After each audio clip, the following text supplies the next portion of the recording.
je me suis embarqué vers les tristes rivages de cette île du bonheur fictif, non pas pour explorer les mœurs et usages d'une nouvelle urbanité, mais pour faire le deuil des promesses de liberté et d'émancipation faites il y a 2 siècles déjà à l'individu par la culture absolue.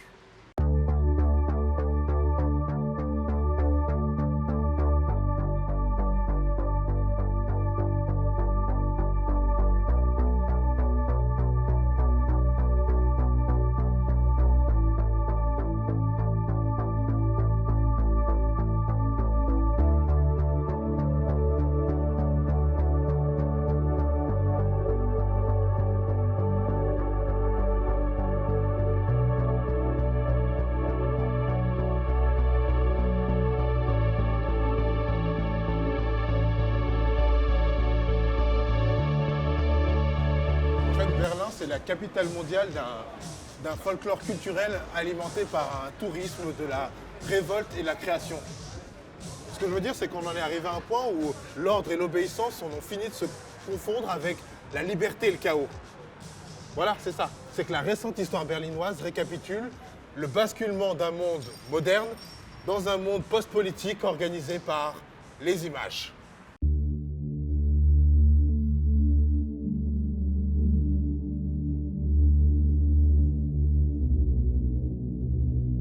Berlin est la concrétisation de l'utopie.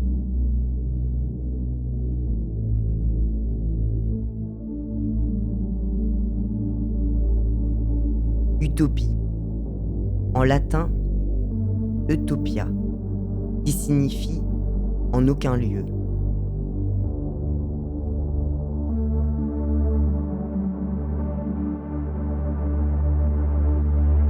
Chez Thomas More, l'ordre des utopistes excluait toute idée de liberté.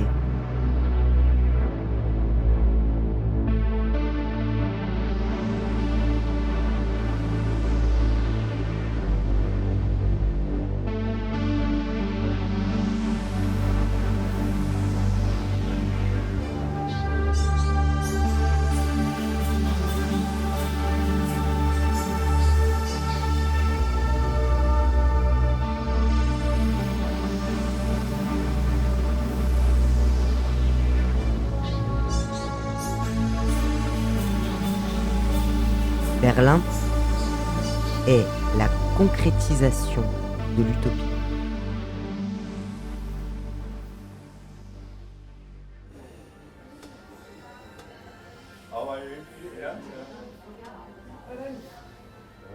Tous les soirs, je vais fumer une cigarette à ma fenêtre.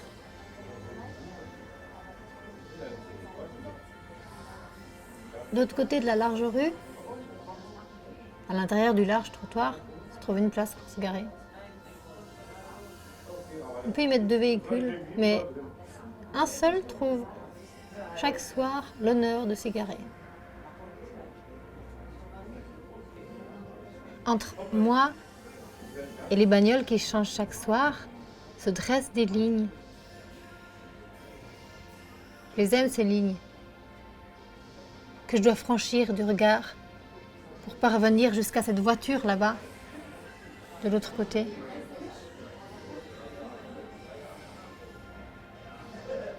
Piste cyclable, trottoir, bande blanche, trottoir, rail du tram, muret, barrière, ligne haute tension, rail du U-Bahn, muret, barrière, trottoir, bande blanche, piste cyclable. C'est un vrai plaisir gourmet. Un supplice de femme.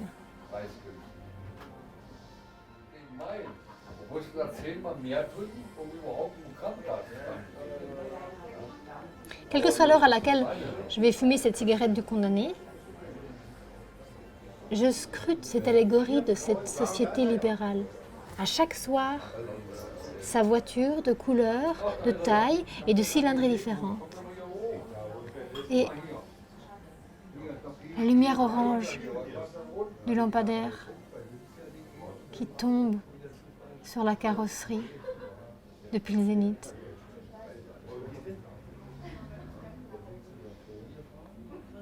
C'est pas très beau, mais c'est intriguant au moins.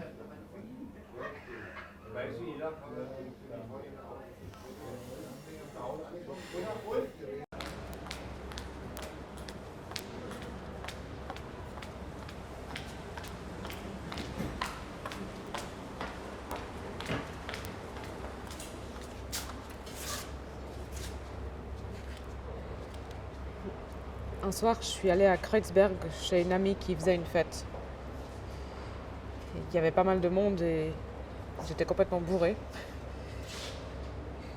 Quand je suis rentrée à pied après la soirée pour rentrer à Neukölln chez une autre copine qui m'hébergeait, je me suis un peu perdue. Je regardais les arbres, le sommet des arbres et je voyais le ciel bleu, encre. J'entendais à peine le bruit des voitures, il faisait chaud, c'était l'été. Et là, il y a un type qui est passé en vélo. Il était moche, il avait des lunettes. Et il m'a proposé de me raccompagner chez ma copine, donc j'ai accepté parce que j'étais perdue et je me sentais seule. Et je suis montée sur son vélo et je m'appuyais contre lui et il avait une odeur bizarre et il sentait la transpiration et je crois que ça m'excitait. Quand on est arrivé chez lui, enfin c'était pas chez lui, c'était chez mon ami, mais il m'a accompagnée et il est rentré avec moi dans l'immeuble et là on s'est embrassés. Et je sais pas pourquoi on était dans le local à poubelle. Ça sentait les ordures et ça se mélangeait à son odeur à lui. Et il a déboutonné mon jean et il a mis sa main dans ma culotte et il appuyait très fort avec son index. Il léchait mon visage et il fourrait sa langue dans ma bouche et dans mon oreille. Je sais pas, tout ça c'était sale et je crois que c'est pour ça que ça m'excitait, parce que c'était sale justement. Et il m'a baisé par derrière et il est venu en moi et moi j'ai pas joui. Quand il s'est retiré, il y a du sperme qui a coulé entre mes cuisses. Ensuite, je suis remontée chez mon ami et lui, je l'ai complètement oublié. Et je me suis glissée dans son lit. Je sentais la sueur, le sperme, l'alcool. Je me dégoûtais un peu, je me sentais sale et j'étais fatiguée. Et j'ai commencé à me toucher parce que je voulais enfin jouir aussi. Et là, je me suis endormie avec ma main entre mes cuisses collantes.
Vous vous rendez compte que chaque jour,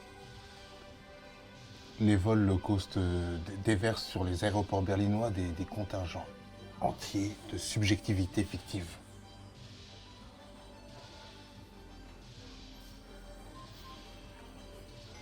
Ces subjectivités fictives, apparemment appâtées par l'indéfinissable halo de liberté, non, de créativité qui entoure la ville, les baloyers ou le prix modéré de la bière. Le problème, c'est que à Berlin, l'espace a plus ces solides épaules qui résistent à ce néant, comme disait Nietzsche.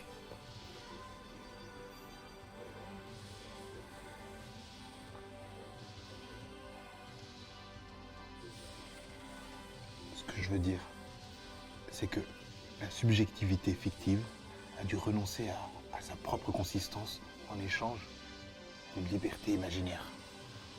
Et cette subjectivité fictive a trouvé ici un environnement où elle peut s'épanouir en toute sécurité sans jamais être effarée par sa propre nullité. Oui, c'est ça, c'est que la culture entertainment s'est greffée sur un tissu urbain qu'elle a entièrement consommé, morceau après morceau. Et ça, en faisant travailler ce principe démocratique imaginaire qui gomme toutes les particularités historico-politiques. Voilà, c'est ça, c'est que ici, la subjectivité fictive a trouvé sa terre promise.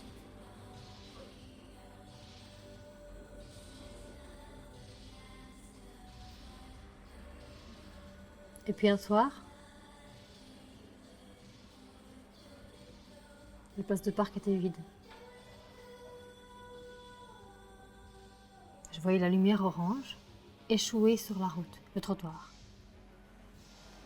Rien que la lumière.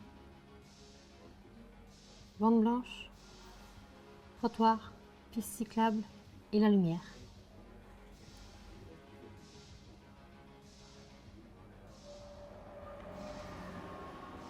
Il restait des espaces libres à Berlin. De l'espace. La ville pouvait encore rêver à travers d'autres dimensions. Berlin, Grâce à ces espaces ma ville est morne. Berlin, inusités, ma ville est morte. indéfinis. Ce que je regrette, ce n'est pas la ville, c'est l'idée de la ville. Berlin est absente des sueurs du monde. Elle ne crie plus son non-sens.